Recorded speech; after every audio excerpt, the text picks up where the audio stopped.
नमस्कार दोस्तों, स्वागत है आपका मिंटू भैया की कोचिंग पे एक बार फिर से। आज हम पार्ट 2 जो चैप्टर 2 है हमारा, एक दल के प्रभुत्व का दौर, इसका रिवीजन करेंगे। देखते हैं इस पार्ट के अंदर क्या इंपॉर्टेंट टॉपिक्स है। तो इस पार्ट के अंदर हमें भारत के चुनाव या प्रारंभिक 3 चुनाव के बारे में, पक्ष की पार्टी यानी जिस पार्टी ने चुनाव जीते और विपक्षी पार्टियों के बारे में पढ़ाया जाएगा। अब इसमें क्या है, तो देखो भारत में राष्ट्र निर्माण की चुनौती के साथ साथ एक जो सबसे बड़ी चुनौती थी वो था देश में लोकतंत्र की स्थापना करवाना, यानी कि देश में चुनाव कराना। अब भारत जैसे बड़े देश के लिए जहाँ पर की अत्यधिक सांस्कृतिक, धार्मिक और भाषाई विभिन्नताएं थी, ऐसे देश में चुनाव करवाना एक बहुत कठिन कार्य था।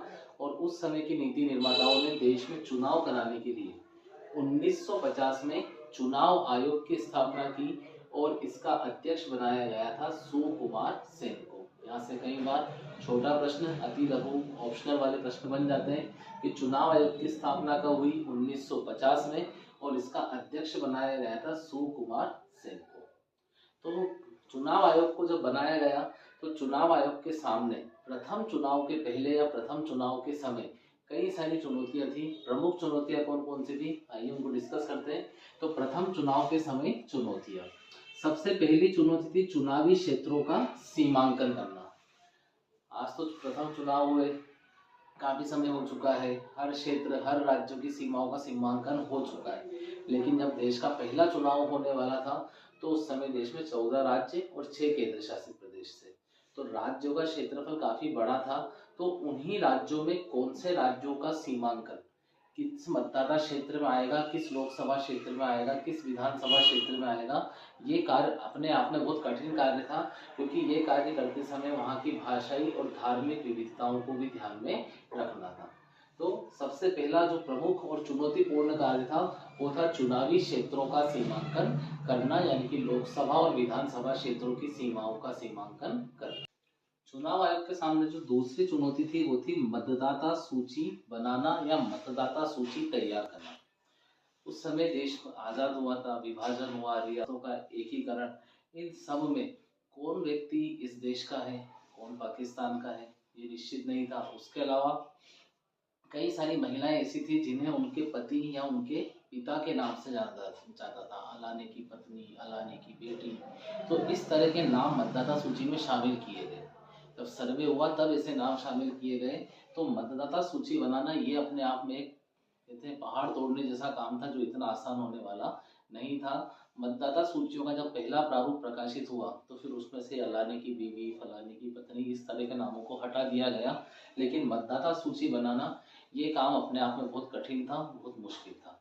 तीसरी चुनौती जो चुनाव आयोग के सामने थी वो थी निरक्षरता व गरीबी। वर्तमान में तो साक्षर पढ़े लिखे लोग हैं तो हमारा वोटिंग परसेंटेज 60-70% तक ही पहुंच पाता है, लेकिन उस समय जब देश में जनसंख्या निरक्षर थी, गरीब थी, जब मतदाता सूची आई तो लगभग उसमें 17 करोड़ मतदाता थे, जिन्हें 3200 विधायक और 489 सांसदों को चुनना था। लेकिन अधिकांश जनसंख्या निरक्षर थी, तो उन्हें मतदाता सूचियों के बारे में समझाना, बताना, ये सारा कार्य इतना आसान रहने वाला नहीं था।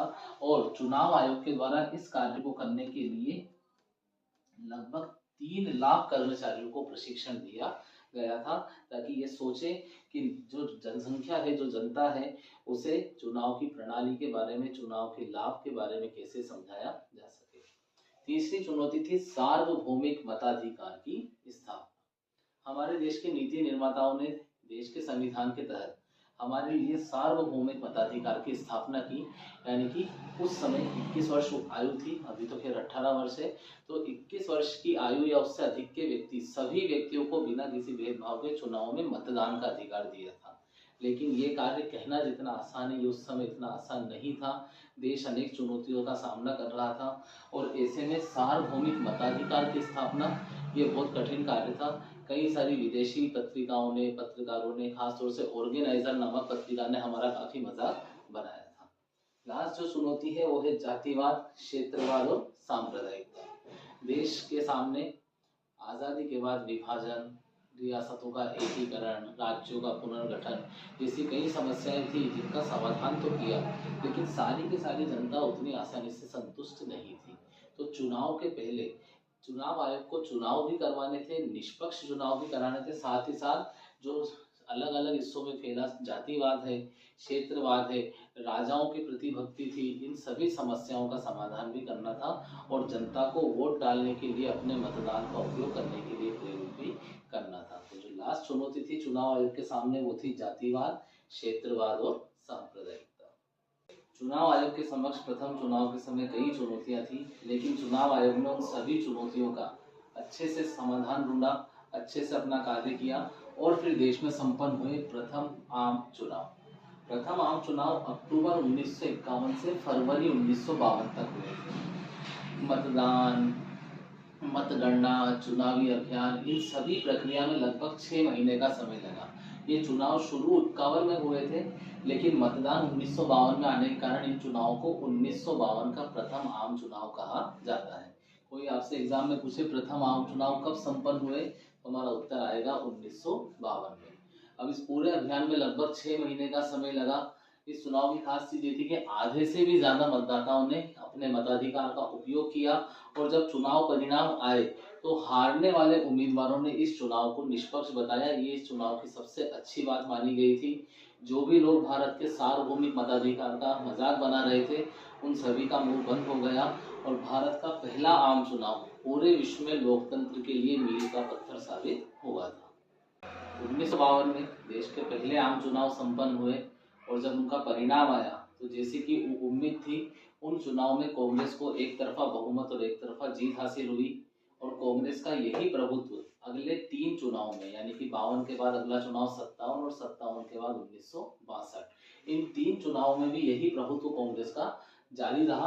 पहले आम चुनाव में कांग्रेस ने कुल लोकसभा की 489 सीटों में से 364 सीटें जीती, अर्थात उसने 74% सीटों पर कब्जा किया था। इसी प्रकार दूसरे लोकसभा चुनाव में कुल 494 सीटों में से उसने 371 सीटें जीती और इस बार 75% सीटों पर कब्जा किया। और 1962 में हुए तीसरे आम चुनाव की 494 लोकसभा सीटों में से 361 सीटें जीती और इस बार 73% सीटों पर उसने कब्जा किया था।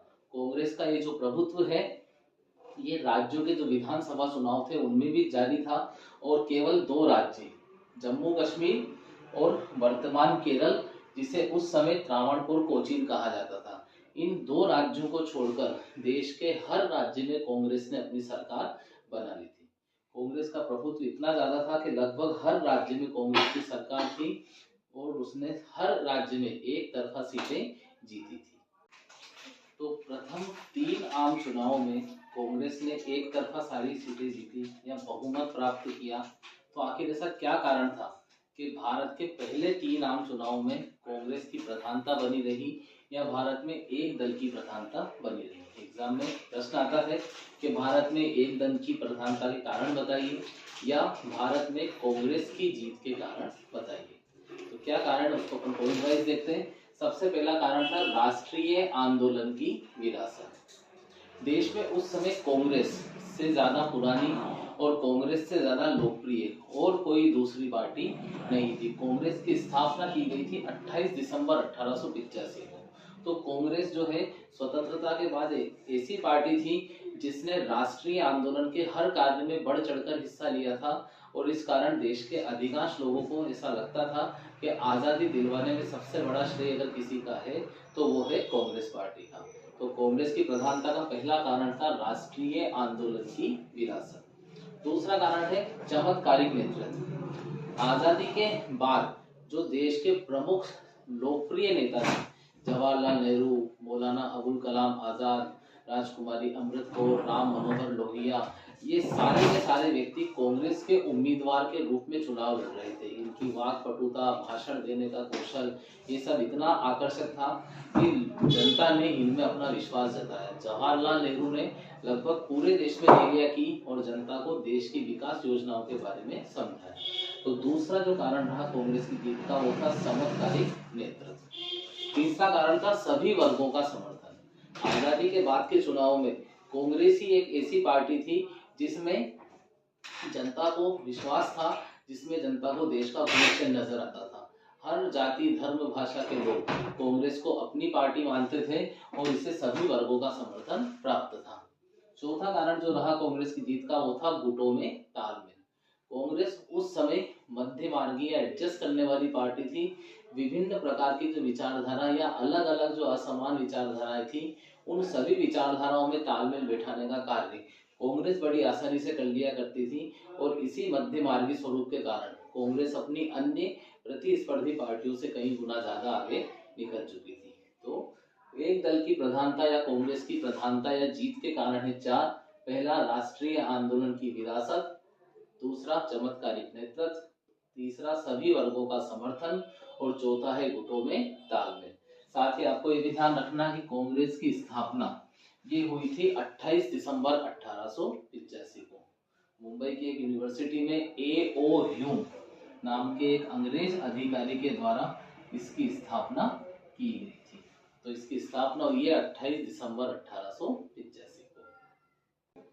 स्वतंत्र भारत के प्रारंभिक चुनाव में कांग्रेस पार्टी को एक तरफा जीत मिलती थी, लेकिन फिर भी भारत में कई सारी विपक्षी पार्टियां थी या दूसरी पार्टियां भी थी जो चुनाव में हिस्सा लेती थी और भारत के लोकतांत्रिक चरित्र को जीवित रखने का कार्य करती थी। उन्हीं कुछ पार्टियों का अपन शॉर्ट में रिवीजन करते हैं। एक पार्टी है सोशलिस्ट पार्टी, जिसकी स्थापना हुई थी 1948 में और स्थापना करने वाले व्यक्ति का नाम था आचार्य नरेंद्र देव। बाद में सोशलिस्ट पार्टी का विभाजन हुआ और इससे नई पार्टी बनी प्रजा सोशलिस्ट पार्टी। और इस पार्टी की स्थापना करने वाले व्यक्ति का नाम है, संस्थापक का नाम है अशोक मेहता। फिर आती है तीसरी party, communist party of India, CPI। इस पार्टी ने पहले आम चुनाव में अच्छा प्रदर्शन करते हुए 16 सीटें जीती थी और फिर केरल में अपनी सरकार भी बनाई थी। इसके प्रमुख नेता SA डांगे, AK गोपालन और ESS नंबूदरी-पाद। 1962 में भारत चीन युद्ध के कारण इस पार्टी का विभाजन हुआ और एक पार्टी रह गई कम्युनिस्ट पार्टी ऑफ इंडिया और दूसरी पार्टी बनी कम्युनिस्ट पार्टी ऑफ इंडिया मार्क्सवादी।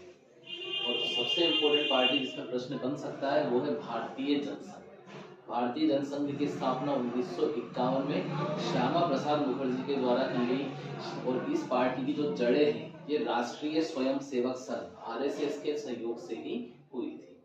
इस पार्टी की विचारधारा बाकी अन्य पार्टियों से थोड़ी सी अलग थी, क्योंकि ये एक देश, एक राष्ट्र और एक संस्कृति के विचार की बात करती थी। इस पार्टी का ये मानना था कि भारत का जो विकास है वो केवल और केवल हिंदुत्ववादी विचारधारा के आधार पर हो सकता है और इस पार्टी ने हिंदी को राजभाषा बनाने पर बल दिया। इस पार्टी के अन्य प्रमुख नेता है बलराज मधो, दीनदयाल उपाध्याय। और इसी पार्टी से आगे जाकर के आज की जो सत्ताधारी पार्टी है भारतीय जनता पार्टी, इसका जन्म हुआ। तो ये है सबसे इम्पोर्टेंट भारतीय जनसंघ, जिसके संस्थापक है श्यामा प्रसाद मुखर्जी और इसकी स्थापना की गई थी 1951 में। 12th बोर्ड के हिसाब से मैं आपके लिए रोज पॉलिटिकल साइंस यानी राजनीति विज्ञान के रिवीजन वीडियो बना रहा हूँ। अगर आपको इन वीडियो से हेल्प मिलती है तो आप इस चैनल को लाइक करें, शेयर करें, सब्सक्राइब करें और साथ ही अगर आपको वीडियो में कोई डाउट है, कोई चीज़ समझ में नहीं आती है तो कमेंट में मेंशन करें ताकि मैं उसे अगले वीडियो में सही करने का प्रयास कर सकूं और आपको समझाने का प्रयास